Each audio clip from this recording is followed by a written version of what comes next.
Question है question number 37। ये case study based question 4 marks का। अब सो इसमें दिया है Amrita stood near the base of a light house. ये है light house to warn the ships when they are coming near the शोर।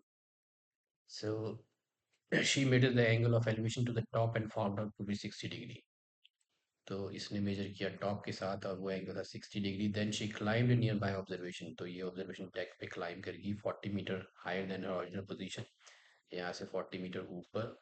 और उसने फिर देखा यहाँ से एंगल ऑफ एलिवेशन है लाइट हाउस के टॉप का 45 डिग्री। तो इस इंफॉर्मेशन के बेस पे आपने आंसर करने हैं ये फॉलोइंग क्वेश्चंस। आपको डायग्राम तो दे ही रखा है। इफ सी डी, अगर सी डी जो है वो एच है, तो find the distance B D in terms of H. बहुत ईजी है। आपने 10 45 लगाना है। 10 45 हो जाएगा ट्राइंगल बी सी डी में। तो आप लिख सकते हो in right angle triangle B C D. 10 45 होता है। परपेंडिकुलर बाय बेस परपेंडिकुलर है डी सी, और बी डी 10 45 की वैल्यू 1 DC है एच बी डी। तो यहाँ से आपको मिलेगा B D in terms of H B D भी एच मीटर्स ही है।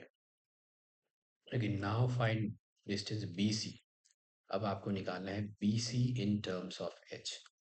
तो उसी ट्राइंगल में अब हमें बी डी पता है और हमें निकालना है। तो 45 के लिए ये है बेस और ये है हाइपोटेन्यूज 90 डिग्री के सामने। तो मैं इसमें आप cos 45 भी यूज़ कर सकते हो या साइन भी यूज़ कर सकते हो, आपको इन टर्म्स ऑफ एच मिल जाएगा। मैंने यूज़ कर लिया cos 45। तो cos 45 होता है बेस बाय हाइपोटेन्यूज, और बेस बी डी भी एच ही है। हाइपोटेन्यूज जो है वो बी सी है, जो मुझे फाइंड आउट करनी है in terms of H. cos 45 होता है 1/√1। तो ये हो गया H by B C, cross multiply करने पे मिलेगा आपको B C is equal to √2h। तो ये भी इन टर्म्स ऑफ एच मिल गया, ये भी इन टर्म्स ऑफ एच मिल गया। तो बी सी आ गया √2h।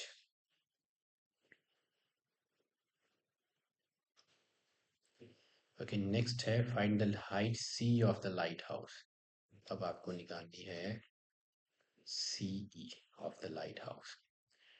तो अब बी डी जो है as per figure B D और ए इक्वल है, वो है एच मीटर आगे। और यहाँ पे बी ए और डी इक्वल है। बी ए और डी इक्वल है, दोनों ही 10 मीटर है, सॉरी 40 मीटर है। ये भी 40 है। तो मैं यूज करता हूँ ट्राइंगल ए ई सी। वो भी राइट एंगल ट्राइंगल है। In right angle triangle A E C, इसमें मैं यूज करूंगा 10 60, और 10 60 इसके लिए परपेंडिकुलर है सी ई। तो ये हो जाएगा सी ई by A E. C E by ए ई। और 10 60 की वैल्यू होती है √3। सी ई, सी ई को हम तोड़ के लिख सकते हैं C D plus D E. तो सी हो जाएगा C D plus D E by A. अब मुझे इसमें पता है सी डी को मैं हमने माना है एच, और डी ई है 40। डी ई 40 है, और ए ई, डी ई 40 है और ए ई जो है वो बी डी के बराबर है। A D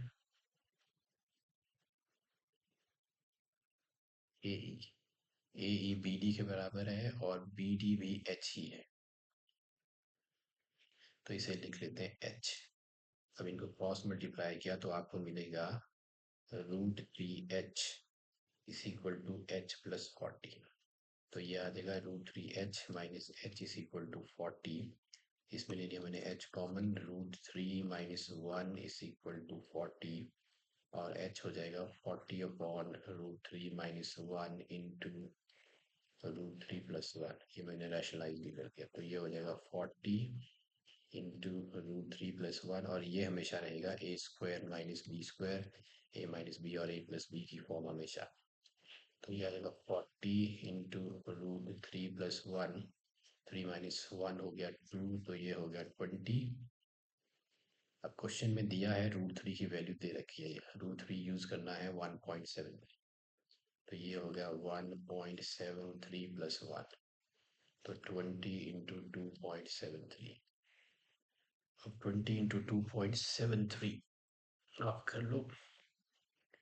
So this is 20 × 2.73, आपको मिलेगा 54.6, तो 54.6 मीटर, ये आ गया आंसर। इसी का और पार्ट है, फाइंड द डिस्टेंस ए ई। अब बोला है ए ई निकालो, आपको डिस्टेंस ए ई फाइंड आउट करनी है। अगर ए सी 100 मीटर है, अगर ए सी 100 मीटर है, तो ए सी अगर 100 मीटर है तो आपको ए ई फाइंड आउट करना है। तो आप इसमें यूज कर सकते हो, ये बन जाएगा 60 डिग्री के लिए बेस, और ये बन जाएगी हाइपोटेन्यूज 100 मीटर। तो यहाँ कॉस यूज कर लेते हैं। तो ये कौन सा पार्ट है, थर्ड का। अब बी पार्ट ही ले लेते हैं, फाइंड द डिस्टेंस ए ई। तो ये मैंने ले लिया right angle triangle A E C, इसमें मैंने यूज कर लिया कॉस, कॉस 60।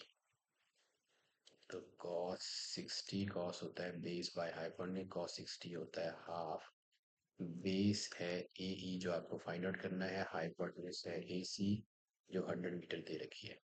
तो let's put in the values. A E find out करना है, ए सी है 100, ये कर गया 50, तो ए ई आ गया 50 मीटर। सो ये हो गया 37th question solve. Let's move on to question the final one.